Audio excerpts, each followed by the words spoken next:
They say every wolf knows the moment they meet their mate. The world stops. Time fractures.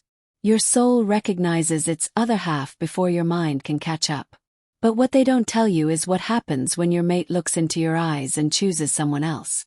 What they don't tell you is that some of us carry curses older than the packs themselves. Curses that sleep quietly until betrayal awakens them. And what they definitely don't tell you is that the goddess has a sense of irony sharper than any alpha's claws.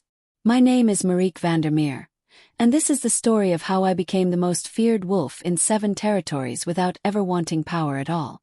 This is the story of how Hendrik de Groot, the alpha who rejected me, learned that destiny isn't something you can rewrite with a mating mark on another woman's neck.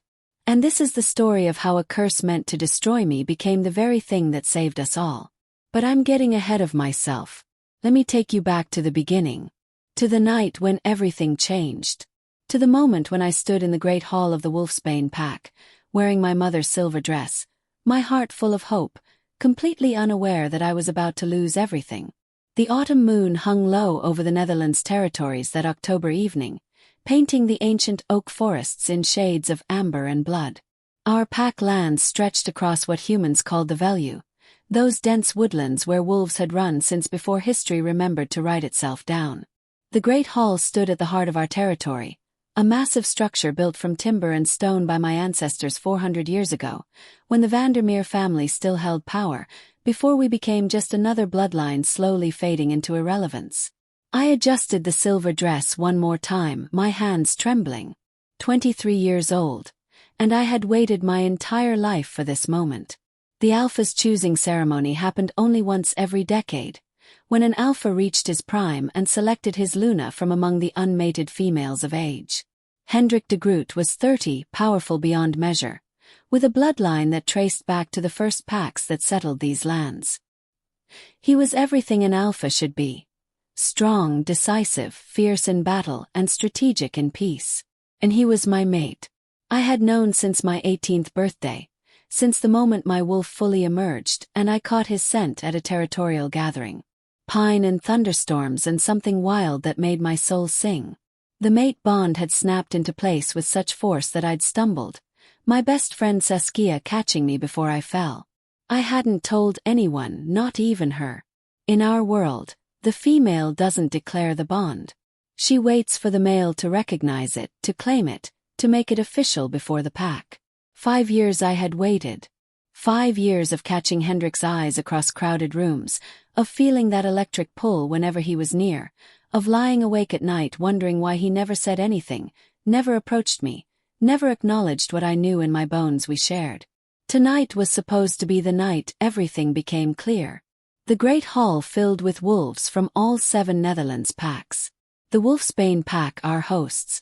The Stormclaw pack from the northern coast. The Moon Whisper pack from the southern borders. The Ironwood pack from the eastern territories. The Shadowfen pack from the wetlands. The Crystalbrook pack from the rivers. And my own pack, the Silver Mist pack, smaller now than in our glory days, but still proud, still holding our ancestral lands in the central forests. My father, Cornelius Vandermeer, stood with the other pack betas and elders. Once the Vandermeer name meant something. Once we provided alphas and lunas to multiple packs. But that was before the curse, before the incident that happened 3 generations back, the one nobody talked about anymore except in whispers. Now we were respected but diminished, our bloodline thinned, our power waned. But I was still a Vandermeer. And Hendrik de Groot was still my mate. "You look beautiful," Saskia whispered beside me. She was the daughter of our pack's head warrior, a fierce wolf with copper hair and a spirit that never bent. She had been my closest friend since we were children, the one person who knew all my secrets. Except one. I had never told her about the mate bond. Something inside me kept that knowledge locked tight, as though speaking it aloud before Hendrik claimed me might somehow break the spell. "Thank you," I managed, my throat tight. The silver dress had been my mother's, worn at her own mating ceremony 30 years ago. She had died giving birth to my younger brother, who had died with her. I was all my father had left, and I knew he dreamed of seeing me rise as a Luna, of seeing our bloodline matter again. The drums began to beat. Every wolf in that hall turned toward the northern entrance, where Hendrik would enter. The rhythm was primal, ancient, the same beat that had announced alpha selections for centuries. My heart synchronized with those drums, pounding so hard I thought everyone must hear it. Then he entered, and the air itself seemed to bow. Hendrik de Groot stood 6 feet 4 inches of pure power. His dark hair pulled back from a face that looked carved from stone and shadow. He wore the traditional ceremonial leather of an alpha, marked with the runes of his bloodline. His eyes that distinctive amber color that marked the de Groot line. Every wolf in that room felt his dominance, that alpha presence that made submission instinctive. But I didn't feel the urge to submit. I felt the mate bond flare to life, burning through my chest like wildfire. This was it. This was the moment he would scent me properly, recognize what we were, call me forward. Hendrik walked through the parted crowd, his second in command, Dirk Jansen, at his side. The ceremony master, old Willem van Houten, stood waiting at the raised dais, where a throne-like chair waited for the alpha. This was all traditional, all exactly as it should be. Hendrik de Groot, alpha of the Wolfsbane pack, lord of the Eastern Territories, keeper of the ancient ways. Willem's voice rang out. You have reached your 30th year, the prime of your power.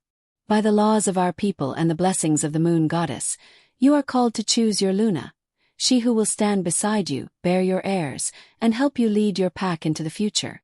Hendrik nodded, his face unreadable. Let all unmated females of age step forward. My legs moved before my mind caught up. All around me, women stepped into the open space before the dais.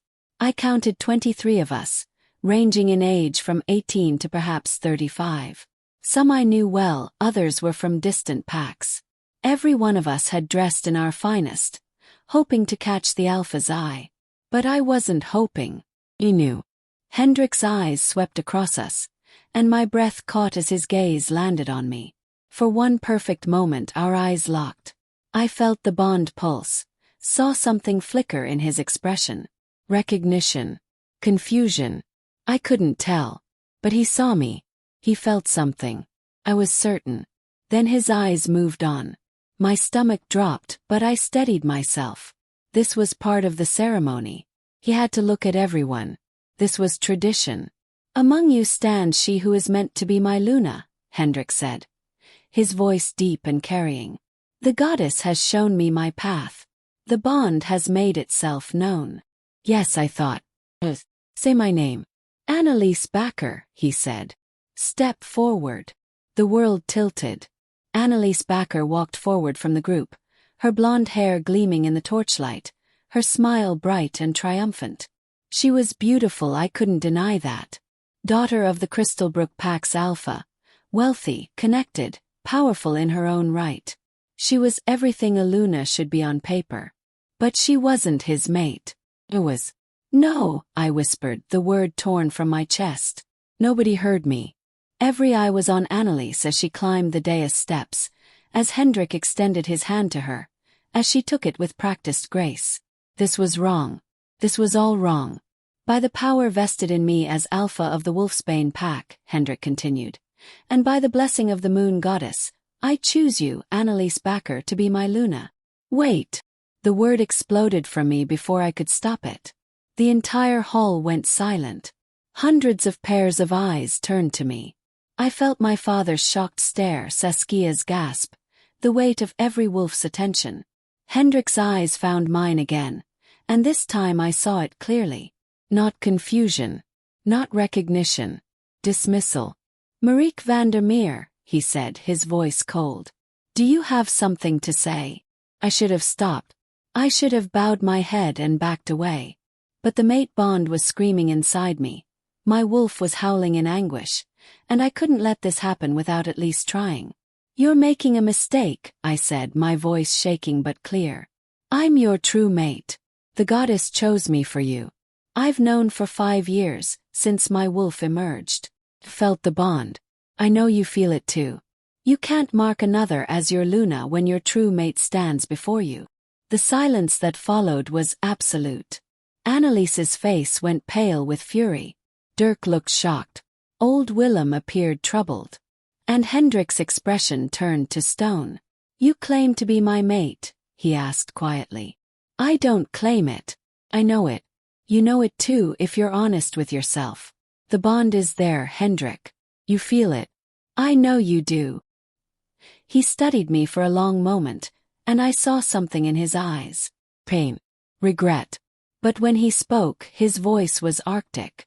"I feel no bond with you, Marieke Vandermeer.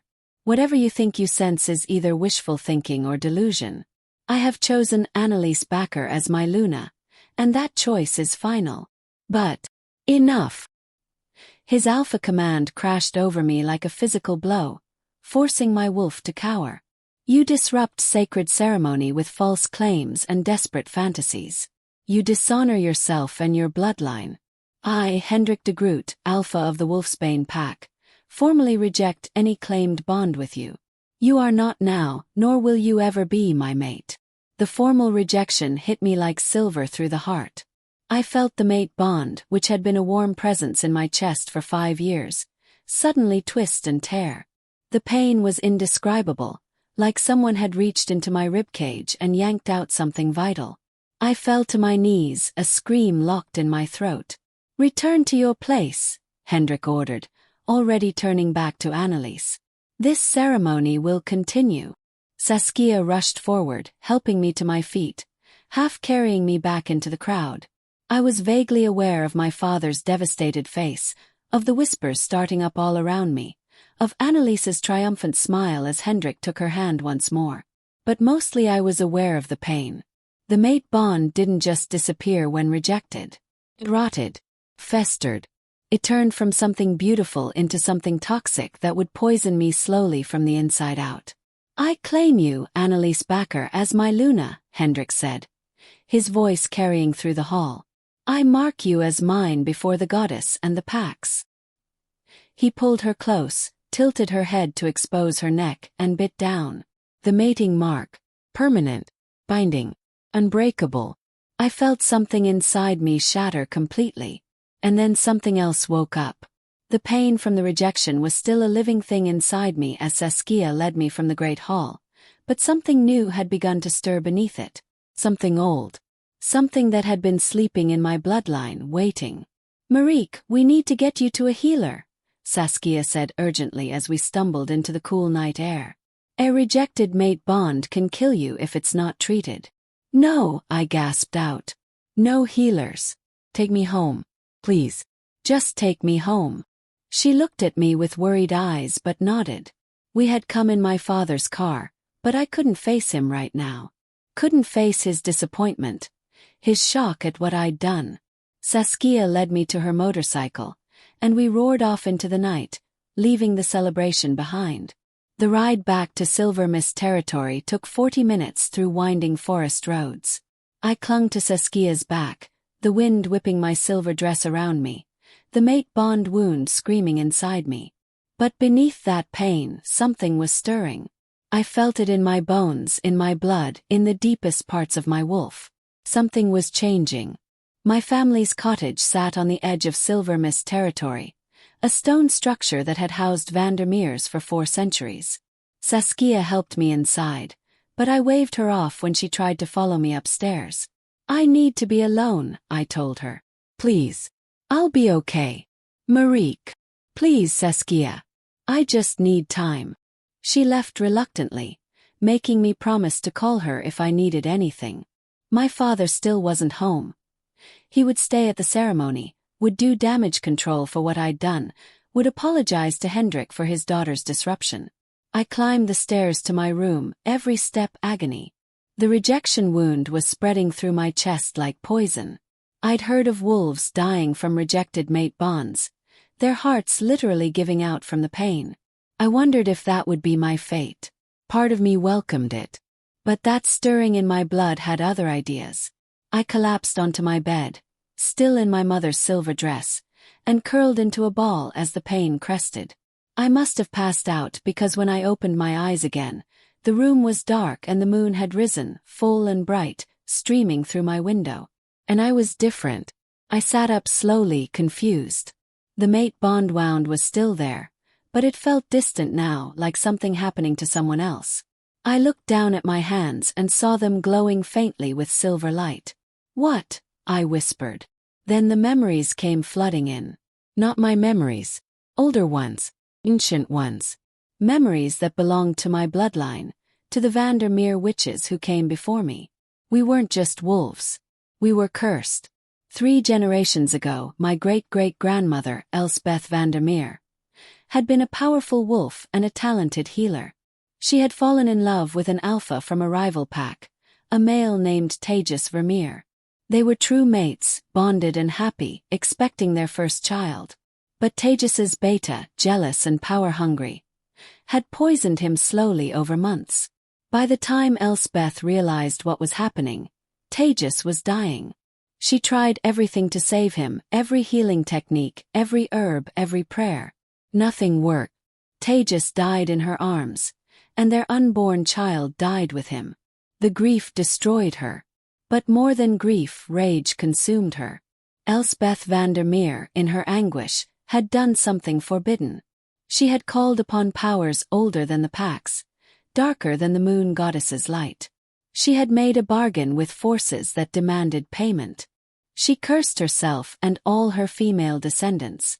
Any Vandermeer woman whose mate rejected her or betrayed her would awaken the curse. She would become something more than wolf, something more than witch. She would become a force of destiny itself, with the power to rewrite fate, to see the threads of future possibilities, to change outcomes with nothing but will and blood. But the power came with a price. It would consume the bearer slowly, turning her into something inhuman. The curse could be used 3 times, 3 moments of intervention, 3 chances to change destiny. After the 3rd use, the bearer would either transcend into something beyond mortality or burn out completely. Elspeth had used her 3 chances to destroy everyone involved in Tejas's death, to protect her remaining family, and to ensure her bloodline survived. Then she had transcended, disappearing into the forest, never to be seen again. The Vandermeer family went from powerful to cursed overnight. The other packs avoided marrying into our bloodline. Our power waned. The curse lay dormant, waiting. Until Hendrik rejected me in front of 7 packs. Until betrayal awakened what had been sleeping in my blood. I stood up, walked to my mirror, and stared at my reflection. My eyes glowed silver, the same silver as the dress I wore. My dark hair seemed to move on its own, lifted by an invisible wind. And when I concentrated, I could see them, threads of possibility stretching out from every choice, every action, every word spoken. The future was laid out before me like a tapestry, and I could reach out and pull any thread I wanted. "Oh, goddess," I whispered. "What have I become?" My phone buzzed. A text from Saskia. "Your father is looking for you. The Alpha wants a formal apology. They're saying you might be exiled for disrupting the ceremony." I stared at the message, then looked up at the mirror again. The silver light in my eyes pulsed. Exiled. For speaking the truth. For being rejected by my own mate. Well, something hardened inside me. I wasn't the same girl who had walked into that great hall in my mother's dress, full of hope and dreams. That girl was gone, killed by Hendrik's rejection. What stood in her place was something else entirely. I texted back. "Tell my father I'll handle this myself. And Saskia, stay away from me for a while. Something is happening to me. Something dangerous. I don't want you caught in the crossfire." She responded immediately. "What are you talking about? Marique, you're scaring me." "Good," I typed. "You should be scared. We all should be." I turned off my phone and looked out at the moon. The curse's power hummed through my veins, showing me possible futures. In one, I went to Hendrik and begged forgiveness, accepted exile, died alone and heartbroken in foreign territory. In another, I confronted him with this power, tried to force him to acknowledge the bond, but the curse consumed me before I could change anything. But there were other threads. Darker ones. More complicated ones. Ones where Hendrik's choice to mark Anneliese instead of me set off a chain reaction that would destroy not just the Wolfsbane pack, but all 7 packs. Where his rejection of the true mate bond angered forces older than us all. Where his hubris led to war, death, and the extinction of our kind in these territories. And there was one thread, slim and fragile, where I used my 3 chances correctly, where I rewrote destiny in just the right way, and everything was saved. But following that thread would require me to do things I never thought possible. To become someone I never wanted to be. To make choices that would brand me as villain, as monster, as the wolf everyone feared. The question was, could I do it? Could I become the villain of my own story to save everyone else? I thought of Hendrik's cold eyes when he rejected me. I thought of Annalise's triumphant smile. I thought of all those wolves watching me fall to my knees in humiliation and doing nothing. Then I thought of my father, of Saskia, of the innocent wolves who would die if I didn't act, of the children who would never be born if the packs fell, of the forests that would empty of our kind if I let destiny unfold without intervention. The choice wasn't really a choice at all. Forgive me, I whispered to the moon, to the goddess, to whoever was listening. Forgive me for what I'm about to become. The silver light in my eyes blazed brighter. The curse had awakened, and I knew exactly how I would use my first chance to rewrite destiny. The next morning, I walked into Silver Mist Pack's council hall, looking like a completely different person. Gone was the heartbroken girl in the silver dress. I wore black leather pants, a dark jacket, and boots made for fighting. My hair was pulled back severely, and I'd lined my eyes with kohl, making the silver glow in them even more pronounced. My father looked up from where he sat with the council members. His face aged 10 years overnight. "Marique," he said, relief and concern mixing in his voice. "Thank the goddess. Where have you been? Alpha Hendrik is demanding you appear before him to answer for your disruption of his ceremony." "I know," I said calmly, walking to stand before the council. "I'm going to him now. But first I need to tell you all something." The council members exchanged glances. These were the elder wolves of our pack, the ones who remembered when the Vandermeer name meant more. Rogier van Dyke, our head warrior. Katrine Vermeer, our pack healer. Martin Hoekstra, our historian. And my father, Cornelius, our beta. "What is it, child?" Katrine asked gently. She had tried to help me through childhood nightmares, had been there when my mother died. She cared for me, I knew. "The curse has awakened," I said simply. The room went absolutely still. "No," my father breathed. "That's impossible. The curse has been dormant for 3 generations. No Vandermeer woman has triggered it since.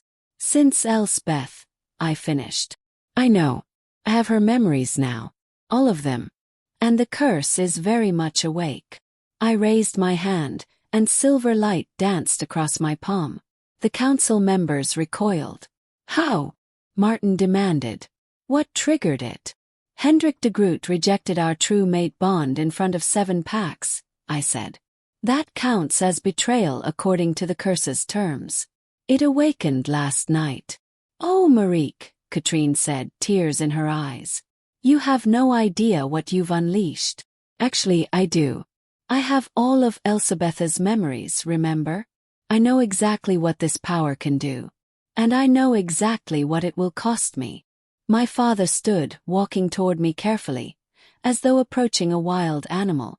"Then you know you have 3 chances to use this power before it either destroys you or transforms you into something not quite mortal anymore. You know that every use brings you closer to losing your humanity. You know that this curse has destroyed every woman who's carried it." "I know," I said quietly. "But I also know what's coming if I don't use it." I gestured, and silver light filled the room, showing them what I could see. Threads of possible futures played out like scenes from a film. They watched as Hendrik's rejection of the true mate bond created an imbalance in the natural order. They watched as Annalise, not being his true Luna, couldn't properly channel pack power. They watched as the Wolfsbane pack weakened, then fell to challenge from rival packs. They watched as war erupted between territories, as the other packs took sides, as humans started noticing too many disappearances and deaths. They watched our entire way of life crumble.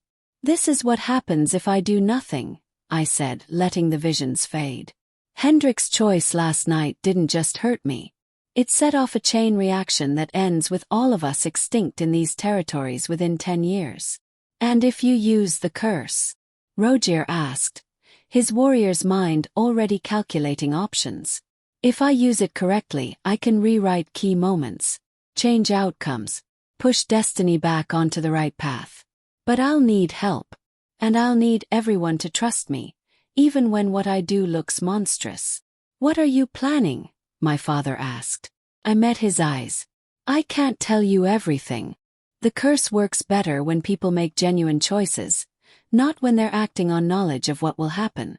But I need you to know that everything I do from now on, every choice I make, every action I take, is to save us all. Even if it makes you the villain. Katrine asked softly. Especially then, I confirmed. The council members looked at each other, then back at me. What do you need from us? My father finally asked. Your trust. Your silence about the curse. And when the time comes, your support, no matter how bad things look. Martin spoke up, his historian's mind working. The curse requires blood payment for each use. What will you sacrifice? Everything, I said simply. But one piece at a time. I left the council hall an hour later with their reluctant blessing. They couldn't stop me even if they wanted to. The curse was mine now, my burden, my power, my responsibility. But at least they knew. At least Silver Mist Pack wouldn't be blindsided by what I was about to do. The drive to Wolfsbane territory took an hour. I took my father's car, driving myself, preparing for what came next. The curse showed me possibilities, but I still had to make choices. And the first choice was the hardest. I had to make Hendrik believe I was dangerous. The Wolfsbane Packhouse was a massive estate on the edge of their territory. All modern glass and steel mixed with traditional Dutch architecture. Guards stopped me at the gate. I'm here to see Alpha Hendrik, I said calmly. He requested my presence. The guards exchanged glances. They'd obviously heard about last night. The Alpha is with his Luna, one said. You're not welcome here, Vandermeer. I felt the curse power rise in me and deliberately let my eyes flare silver. Both guards stepped back. Tell your Alpha that Marieke Vandermeer is here, and she's not leaving until he faces her. Tell him the cursed one has awakened. And tell him that every second he makes me wait, the threads of his destiny unravel a little more. They practically fell over themselves getting on their radios.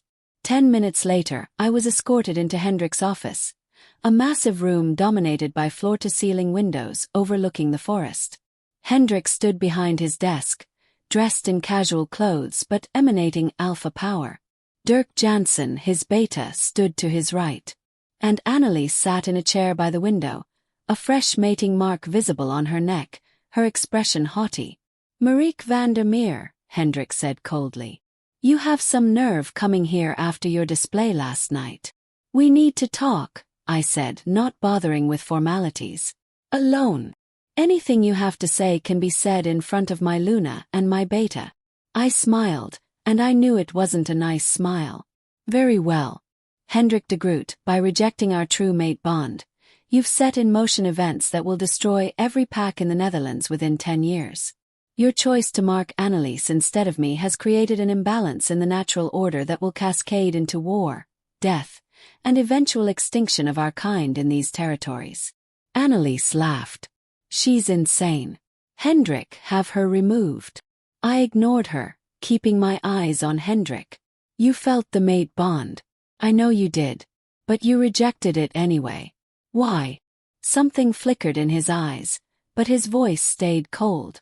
I told you last night. I felt nothing. Liar, I said softly. You felt it. But you chose power over destiny.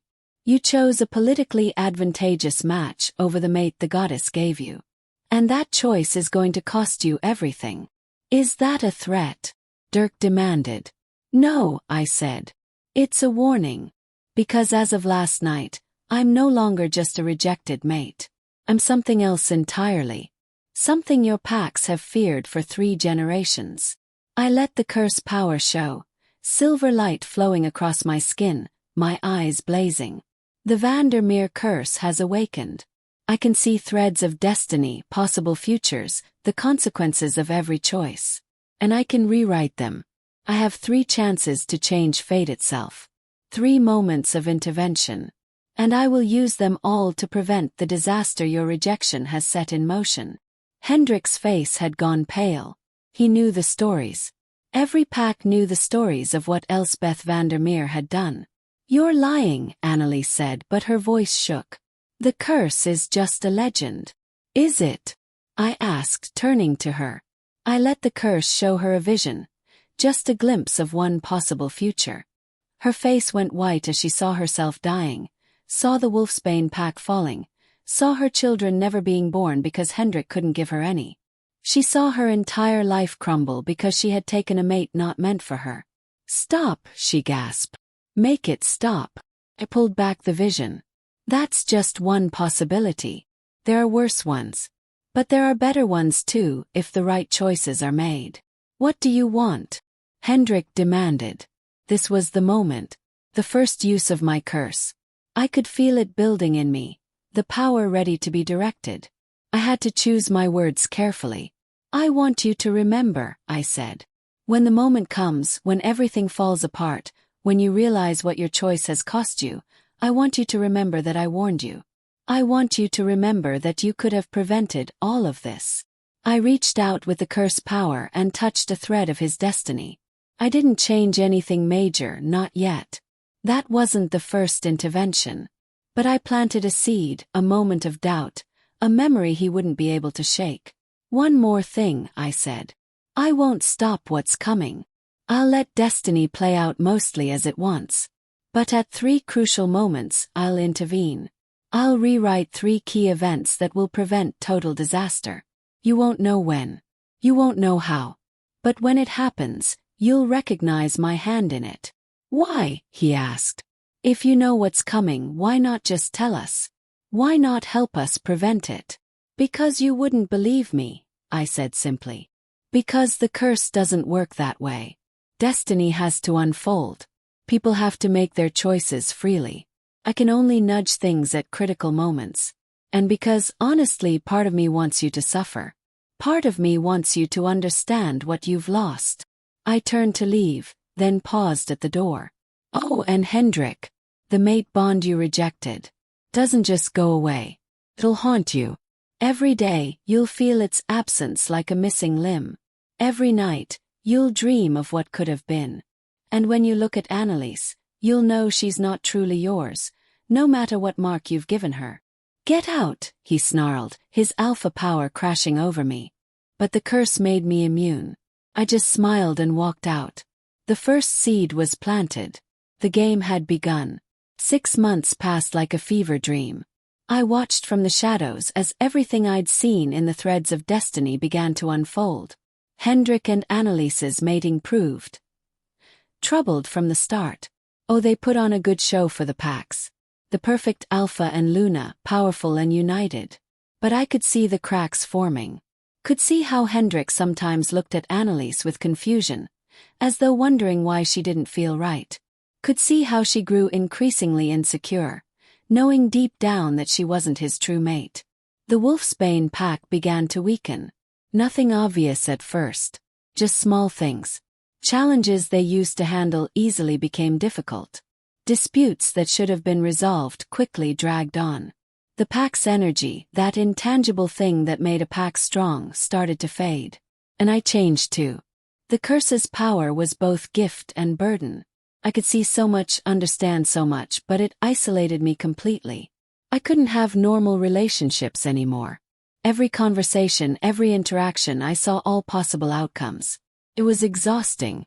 Saskia tried to stay close, but eventually even she backed away. How could she not? I was different now. Dangerous.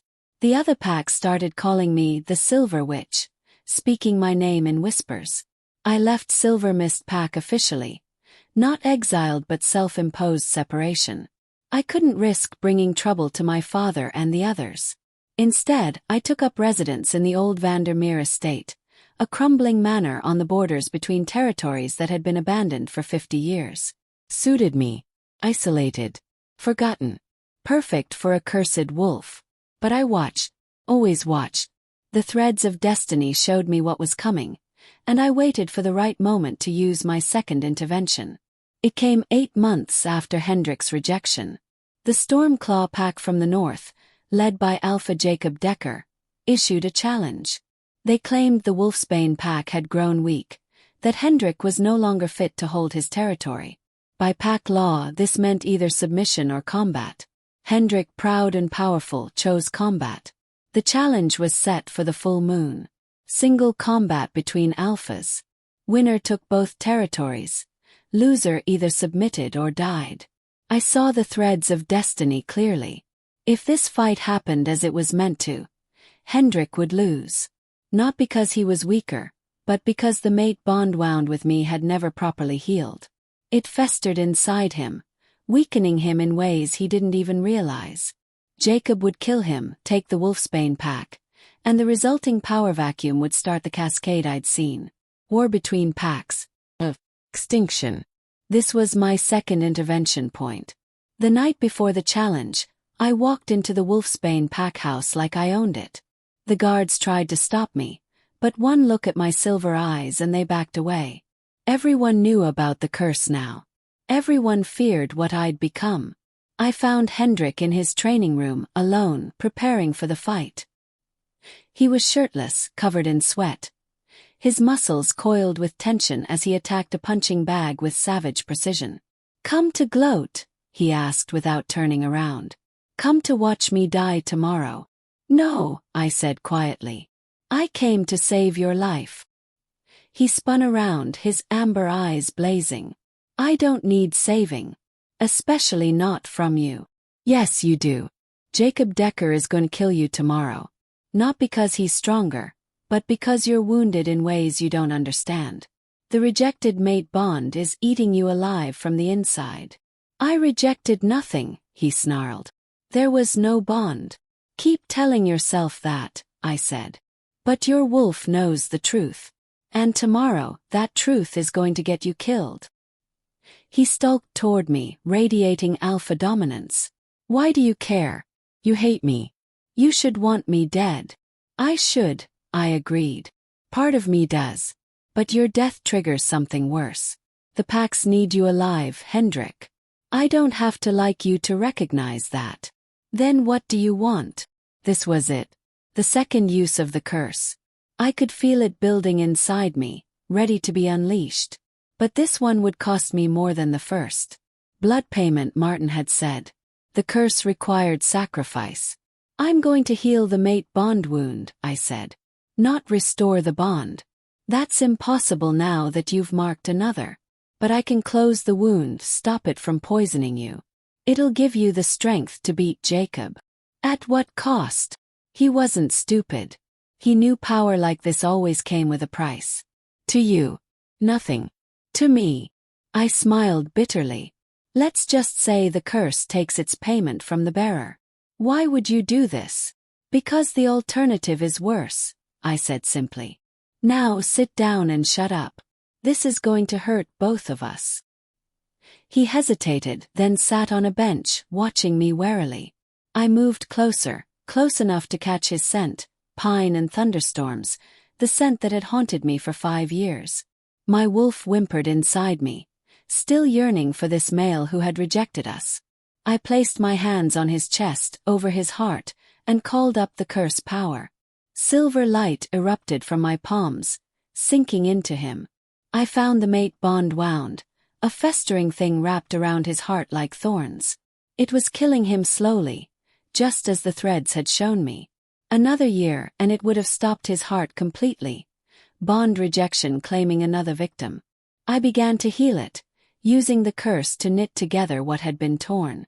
But the curse required balance. To heal one thing, I had to wound another. The price was mine to pay. As I healed Hendrik's bond wound, I felt my own humanity begin to fray. Memories started to fade. My mother's face became less clear. My childhood with Saskia grew distant. The parts of me that were just Marique, just a normal wolf, began to burn away, leaving only the cursed one behind. This was what Elsabetha's memories had warned me about. Each use of the curse stripped away more of who I was, transforming me into something else. Something more powerful but less human. Hendrik gasped as the healing took hold. I could see the change in him immediately. Color returned to his face. The tension in his shoulders eased. The wound closed, leaving a scar but no longer an active poison. "What did you do?" he breathed. "Gave you a chance to survive tomorrow," I said, pulling my hands away. I felt hollowed out, distant from myself. "The wound is closed. You'll be able to fight at full strength." "Marique." He reached for me, and I saw something in his eyes. Confusion. Regret. Recognition. "Don't," I said sharply, stepping back. "Don't touch me. Don't thank me. And don't mistake this for forgiveness. I did this for the Pax, not for you." "I felt something just now," he said slowly. "When you touched me. Bon. It's still there, isn't it? Even with Annalise marked, even with me rejecting it, the mate bond is still there." "Of course it is," I said bitterly. "True mate bonds don't disappear just because you ignore them. They just twist into something toxic." I closed the wound, but the bond itself. I laughed without humor. "That's permanent. You'll feel its absence for the rest of your life." "I didn't know," he whispered. "When I rejected you, I thought I was doing the right thing. Annalise was the strategic choice. Her father's alliance, the pack connections, I don't care about your reasons," I cut him off. "You made your choice. Now live with it. Just make sure you win tomorrow, because I'm not doing this again." I turned to leave, exhausted and aching from what I'd sacrificed. "Why did you really reject me?" I asked, not looking back. "And don't lie. I've paid too much for honesty tonight." Silence. Then quietly. "Because you scared me." Turned back. "What?" "You scared me, Marique. From the moment I first scented you 5 years ago, I knew what you were. Me. My other half. And I felt this pull toward you that was so strong it terrified me. I'm an alpha. I'm supposed to be in control. But around you I felt like I'd lose all control. Like I'd become someone I didn't recognize. So I fought it. Ignored it. Told myself it wasn't real. And when you stood up in that hall and called me out, I panicked. I rejected you because I was afraid of what I'd become if I accepted the bond." "You were afraid," I repeated flatly. "So you destroyed both our lives because you were afraid of feeling something real." "Yes," he admitted. "And I realize now how stupid that was. How much it's cost us both." "Marique, save it," I said. "Your regret changes nothing. You're mated to Annalise now. That's permanent. We can never be what we were meant to be. All we can do is survive what comes next." "Is there any way to fix this?" he asked desperately. "Any future where we—" "No," I lied. There was one thread, one tiny possibility where things could be made right, but it required my third intervention and a sacrifice I wasn't sure I could make. This is our reality now. Live with it. I left him there, broken and confused, and walked out into the night. The curse power was burning through me, changing me more with each step. By the time I reached the old Vandermeer estate, I barely felt like myself anymore. Saskia was waiting for me, sitting on the steps of the manor. She jumped up when she saw me. "Marique." I felt something through the pack bonds. "What happened? Are you okay?" I looked at my best friend, and for a terrifying moment, I couldn't remember her name. Couldn't remember why she mattered. The curse was eating my memories, my connections, everything that made me who I was. Then it came back in a rush, and I nearly collapsed with relief. "I'm fine," I lied. "Just tired." "You're not fine. Look at you. You're barely here." She grabbed my arms, forcing me to look at her. "How many times have you used the curse?" "Twice," I admitted. "Once to plant the seed of doubt in Hendrik. Once tonight to heal him." "One more," she said, tears in her eyes. "One more use and you either transcend or burn out." "Marique, please." Don't use it again. Let destiny play out. It's not worth losing yourself. It is if it saves everyone I love, I said softly. Saskia, I need you to promise me something. What? When I use the curse the third time, when I'm gone or transformed into something not me anymore, I need you to make sure the packs remember. Not the Silver Witch. Not the cursed one. Marie. The girl who loved her best friend. The girl who wanted nothing more than to be a normal wolf with a normal life. Can you promise me that? You're talking like you're going to die. Maybe I am. Maybe I'm not. The curse shows me possibilities, but my own fate is clouded. I don't know what happens to me after the third intervention. But I need to know someone will remember who I was before all this. Saskia pulled me into a fierce hug. I'll remember. Always. And I'll make sure everyone else does too. We stayed like that for a long moment, two friends who had grown up together, who had dreamed of their futures together, now on opposite sides of a destiny neither of them wanted. The next day, the challenge fight took place on neutral ground, the old clearing where packs had settled disputes for centuries. Wolves from all 7 territories came to watch. This was a spectacle, a test of strength, and potentially the beginning of a new era if Jacob won. I watched from the shadows, hidden among the trees, as Hendrik and Jacob faced off. Both were powerful alphas in their prime, but I could see the difference my intervention had made. Hendrik moved with confidence he hadn't had before. The mate bond wound was healed, his strength restored. The fight was brutal and swift. Jacob was strong, but Hendrik was stronger, faster, more focused.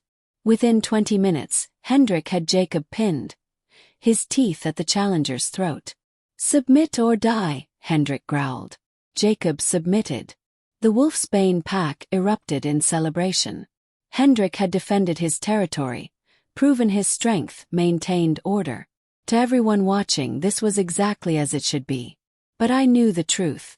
Without my intervention, Hendrik would be dead right now, and the cascade toward disaster would have begun. 2 interventions used. 1 remaining. And the hardest choice still ahead of me.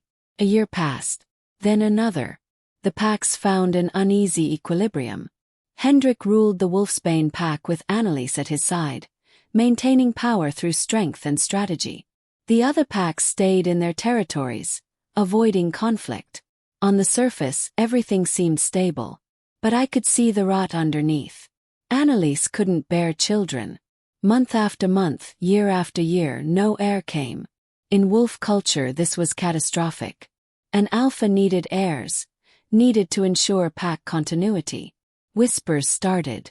Maybe Hendrik was the problem. Maybe Anneliese was barren. Maybe their mating wasn't blessed by the goddess. I knew the truth. Anneliese wasn't Hendrik's true mate, so their bond couldn't produce children. The goddess didn't allow false mates to create life together. It was nature's way of ensuring the mate bonds remained sacred. Hendrik grew more desperate, more volatile. Anneliese grew more bitter, more paranoid. Their relationship, which had started with political calculation, was deteriorating into something toxic. And I watched it all from my isolated manor, the curse power growing stronger in me while my humanity grew weaker. I rarely left the estate now. When I did, wolves scattered before me. Even my father visited less frequently, unsure how to talk to the daughter who looked like Marique but felt like something else entirely. Saskia still came weekly, stubborn and loyal, but even she could see I was slipping away. The curse had taken so much. My warmth, my easy smile, my ability to feel simple emotions like joy or contentment. What remained was focus, purpose, and the terrible weight of seeing too many futures at once. I was becoming what Elspeth had become. Something neither fully wolf nor fully witch, but something in between. Something powerful and alone. Then came the day that changed everything. 3 years after Hendrik's rejection, a new threat emerged. Not from within the packs but from outside. Humans had discovered evidence of our existence. A hunting party had found one of our wolves in transformation, had filmed it, had brought the footage to authorities. The video went viral on the internet. Scientists wanted to investigate. Military forces began mobilizing. The Dutch government was quietly preparing to contain what they saw as a dangerous wildlife situation. We were about to be exposed to the human world, and extinction wouldn't come from pack wars but from human fear and military force. This was the moment, the final crisis, the one that required my third and final intervention. The pack alphas called an emergency council. All 7 territories sent representatives to neutral ground, the same clearing where Hendrik had fought Jacob. Every alpha, every beta, every powerful wolf in the Netherlands attended, including me. I walked into that clearing and conversations stopped. Wolves backed away. Even the alphas looked uncertain. I was the silver witch now, the cursed one, the thing that used to be Marieke van der Meer. Hendrik stood at the center with the other alphas. When our eyes met, I saw pain in his gaze. 3 years, and he still felt the absence of our bond. Still dreamed of what could have been. Still regretted his choice, even though he'd never say it aloud. "Why is she here?" Alpha Jacob demanded. "This is pack business, not witch business." "She's here because I invited her," my father said firmly, standing with the Silver Mist contingent. He'd aged in the past 3 years, but he stood tall. "She's still Van der Meer, still one of us." "She's cursed," Annelies spat. She stood beside Hendrik, looking older than her years, the strain of a failing mating showing in every line of her face. "She shouldn't be allowed near civilized wolves." "Enough," Hendrik said quietly. He looked at me. "You saw this coming, didn't you? The human discovery. This is part of what you warned about 3 years ago." "Yes," I said simply. My voice had changed, taken on an echoing quality that made several wolves flinch. "This is the endgame. The consequence of all our choices leading to this moment. Can we stop it?" Alpha Hendrika Visser of the Moon Whisper Pack asked. She was the only female alpha among the 7, strong and pragmatic. "Can we eliminate the evidence, silence the witnesses?" "You could try," I said. "But the curse shows me that path leads to more exposure, not less. Humans don't respond well to cover-ups. The more you try to hide, the more they'll dig." "Then what do we do?" Alpha Peter Kuipers of the Ironwood Pack demanded. "Surrender. Let them hunt us. Agree to be studied like animals." "There's another way," I said quietly. "But it requires trust. It requires all of you to accept something you've spent 3 years denying." "What?" Hendrik asked. I looked directly at him. "It requires you to acknowledge the truth. About us. About the mate bond. About what your rejection set in motion." The clearing went dead silent.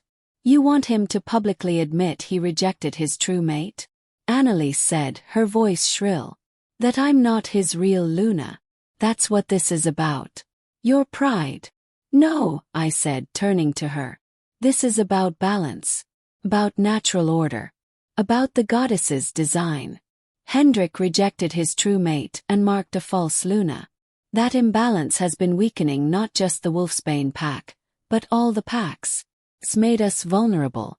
It's why we were careless enough to be discovered by humans. Everything is connected." "That's insane," Jacob said. "Is it?" "Yes." "Hendrik, when was the last time you felt truly strong? Truly connected to your pack? And Annelies, when was the last time you felt like you belonged? Like you weren't fighting every day to prove you deserved to be Luna?" Neither of them answered, but their faces told the truth.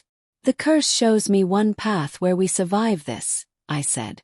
"One future where the packs thrive, where humans either forget about us or learn to coexist peacefully, where our way of life continues. But reaching that future requires a sacrifice." "What sacrifice?" my father asked, though I think he already knew. "Mine," I said. "And Hendrik's. And Annelies's. The 3 of us must choose differently than we did 3 years ago." I felt the curse power building inside me, ready for its final use. This was it. The third intervention. The one that would either save everyone or destroy me completely. "Here's what happens," I said, my voice taking on the otherworldly quality that meant the curse was speaking through me. Hendrik must publicly break his mating bond with Anneliese. Not a rejection but a mutual dissolution. It's possible when both parties agree the bond was false. No, Anneliese gasped. I won't. Yes, you will, I said not unkindly. Because the curse shows me your future, Anneliese.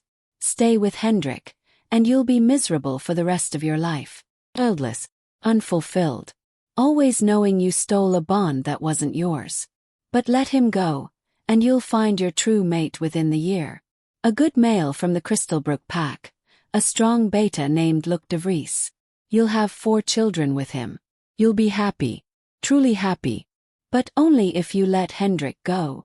She stared at me, tears streaming down her face. I saw her looking into the future I'd shown her, weighing her choices. And Hendrik continued. Once the bond with Anneliese is dissolved, we complete our mate bond properly. In front of all 7 packs. No more running. No more fear. You accept what the goddess gave you. And you, he asked hoarsely. What happens to you? I use my 3rd intervention to rewrite the moment of our rejection, I said. Not changing the past, but changing its effect on the present. The curse will use all its power to realign destiny, to repair the imbalance, to make it as though the true mate bond was never rejected in the first place. That's impossible, Martin Hoekstra said. His historian's mind rejecting it. You can't rewrite 3 years of history. No, I agreed. But I can rewrite the resonance of it. I can make the universe forget the rejection happened. The consequences will undo themselves. The weakness in the packs will vanish. The human discovery will fade as we become more careful, more connected to the natural order. Everything realigns. At what cost? Saskia called out from the crowd, her voice breaking. Marique, what does the 3rd use cost you? I met her eyes, my dearest friend, the one who'd stayed loyal when everyone else ran. Everything, I said simply. The curse takes full payment for the final intervention. I'll either transcend into something not mortal anymore, or I'll burn out completely. Either way, the Marique you knew will be gone. No, Saskia sobbed. There has to be another way. There isn't, I said gently. I've seen every thread, every possibility. This is the only path where everyone survives, where the packs thrive, where the human threat dissolves. But it requires all 3 of us to choose differently. To choose correctly this time. I won't let you sacrifice yourself for my mistakes, Hendrik said, stepping forward. Marique, I'm the one who rejected you. I'm the one who caused all this. Let me pay the price. You will pay, I told him. You'll pay by living with the memory of what could have been, even after the curse rewrites destiny. You'll pay by being a better alpha, a better mate, a better leader than you were before. You'll pay by making sure my sacrifice matters. I turned to address all the alphas, all the packs. This is my final act as Marique van der Meer. This is how I use my last intervention. But I need your acceptance. I need you to witness what happens here and acknowledge it. The curse requires witnesses to make it binding. We witness, my father said immediately, tears on his face. We witness, Saskia echoed. One by one, the wolves in that clearing gave their acknowledgement. Even the alphas, even those who feared me, nodded their agreement. Finally, only Hendrik and Anneliese remained. Anneliese, I said softly. What do you choose? A lifetime of misery with the wrong mate, or freedom to find your true one? She looked at Hendrik, then at me, then closed her eyes. I release you, she whispered to Hendrik. I release you from our bond. I agree it was false. I agree we were never meant to be. The mating mark on her neck began to fade, the false bond dissolving as both parties acknowledged its illegitimacy. And you, Hendrik? Yes. What do you choose? Power and politics, or the mate the goddess gave you? Fear and control, or love and acceptance? He crossed the clearing to stand before me. Up close, I could see every line of strain on his face, every sleepless night, every moment of regret from the past 3 years. I choose you, he said. I should have chosen you 3 years ago. I was a coward and a fool, and I've paid for it every day since. I don't deserve your forgiveness. I don't deserve this second chance. But if you're willing to sacrifice everything to save us all, the least I can do is be brave enough to accept what I should have accepted from the beginning." He dropped to his knees before me, a gesture of submission no alpha made lightly. "Marique Vandermeer, true mate of my soul, I accept the bond. Claim you as my Luna. I ask your forgiveness for my rejection. And I swear to honor this bond for whatever time the goddess grants us." The mate bond, which had been twisted and scarred and broken, suddenly blazed to life between us. I felt it complete itself properly for the first time, felt our souls snap together the way they were always meant to, felt the rightness of it sing through every fiber of my being. And I felt the curse power surge, ready for its final use. "I forgive you," I whispered. "And I use my third intervention to rewrite our destiny." Silver light exploded from me, so bright that wolves covered their eyes. I reached out with all the curse's power, found the threads of destiny that had been tangled and wrong for 3 years, and began to straighten them. I rewrote the resonance of Hendrik's rejection, making it as though the mate bond had been accepted from the start. The universe itself shuddered and adjusted. Reality rippled. The past didn't change, but its effects did. The weakness in the packs vanished. The careful concealment of our kind reasserted itself. The human video glitched out, became useless, forgotten. The military stood down, scientists lost interest, the moment passed. Everything that had gone wrong for 3 years suddenly righted itself. But the curse required payment. Full payment for a full intervention. I felt myself start to burn. The humanity I'd been clinging to, the parts that were still Marique, began to incinerate.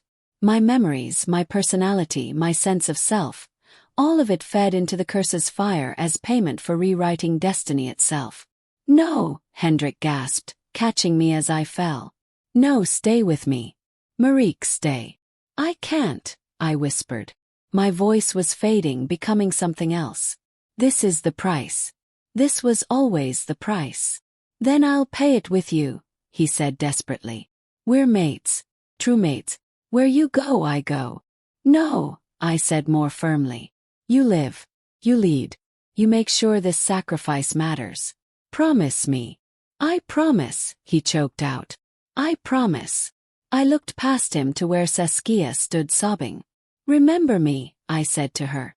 "Not the Silver Witch. Just Marique. The friend who loved you. Always," she promised.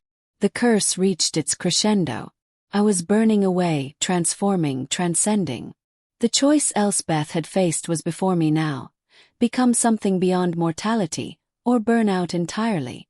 I looked up at the moon, the goddess's face, and made my choice. "I choose life," I whispered. "But not as I was. Transform me.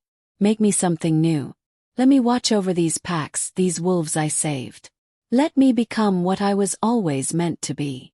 The silver light consumed me entirely. When it faded, I was gone.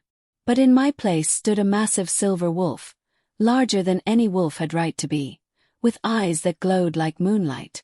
Not quite mortal, not quite spirit, something in between. The curse's final transformation. Elspeth had become this too, I remembered now. This was what happened to those who survived the third intervention. We became guardians, watchers, something more than wolf but tasked with protecting our kind. The silver wolf looked at Hendrik with eyes that remembered being Marique, then turned and ran into the forest, disappearing among the trees. They say the silver guardian still runs through the Netherlands forests. That she appears when packs are in danger, when wolves need guidance, when destiny needs a gentle push back onto the right path. They say she's the spirit of Marique Vandermeer, transformed by her sacrifice, watching over the land she saved.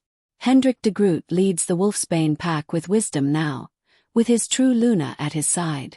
Oh, you heard that right. Marique didn't just rewrite destiny, she changed it. When she transformed, the curse's final gift was to split her essence. The part that was power, that was guardian, that was protector became the silver guardian. But the part that was just Marique, just a wolf who wanted to love and be loved, that part remained. She woke up 3 days after the intervention in the Wolfsbane packhouse, human again, mortal again, with no memory of being the cursed one. The Silver Witch was gone. Only Marique remained, and when Hendrik told her they were mates, when he showed her the completed bond, she believed it was new, believed they'd just met, believed it was all beginning for the first time. Perhaps that was the curse's final mercy. Letting her forget the pain, the rejection, the sacrifice. Letting her start fresh with the mate she'd always been meant for. They have 3 children now. Strong pups who will one day lead packs of their own. The Wolfsbane territory thrives. The other packs respect Hendrik's leadership and Marique's wisdom. Anneliese did find her true mate, exactly as the curse predicted. Luc de Vries was a good male, a strong beta, and they're expecting their 4th child. She's happy now, truly happy, in a way she never was with Hendrik. And Saskia. She became the keeper of the stories. She's the one who remembers. Who writes down what really happened that day in the clearing. Who tells the young wolves about the curse, about the sacrifice, about the friend who gave up everything to save them all. Sometimes on full moon nights, Hendrik and Marique walk through the forests together. And sometimes, just sometimes, they glimpse a massive silver wolf watching them from the shadows, her eyes glowing with recognition and love. The Silver Guardian never approaches. She just watches, makes sure they're safe, then disappears back into the forest. And Hendrik always whispers the same thing. Thank you. Sorry. I love you. The Silver Guardian never answers. But the way she tilts her head, the way her eyes soften, suggests she hears. Suggests she remembers. Suggests that even transformed, even changed into something beyond mortality, the part of her that was Marique still recognizes her mate. The human threat never materialized. The packs continue to thrive in their ancient forests. The old ways are preserved. And over it all, the Silver Guardian watches, a wolf cursed and transformed, who rewrote destiny itself to save everyone she loved. Some say the curse was a gift in disguise. Others say it was a burden too heavy for anyone to bear. But everyone agrees on one thing. Marique van der Meer, in whatever form she now takes, saved them all. And they will remember her sacrifice for generations to come. After all, she mocked their destiny far more powerfully than any Luna's claim ever could. And Hendrik learned, too late but still valuable, that you don't choose destiny. Destiny chooses you. You can reject it, fight it, run from it. But eventually it will find you. And when it does, you'd better be ready to pay the price for every moment you tried to deny it. His price was living with the memory of what he'd lost, even as he held what he'd regained. Her price was transformation, sacrifice, becoming something neither mortal nor spirit but something in between. But in the end, perhaps they both got what they needed. He learned humility. She learned power. And the packs learned that sometimes the outcast, the rejected, the cursed one is exactly who you need to save you all. The moon watches over the Netherlands forests tonight, as it has for thousands of years.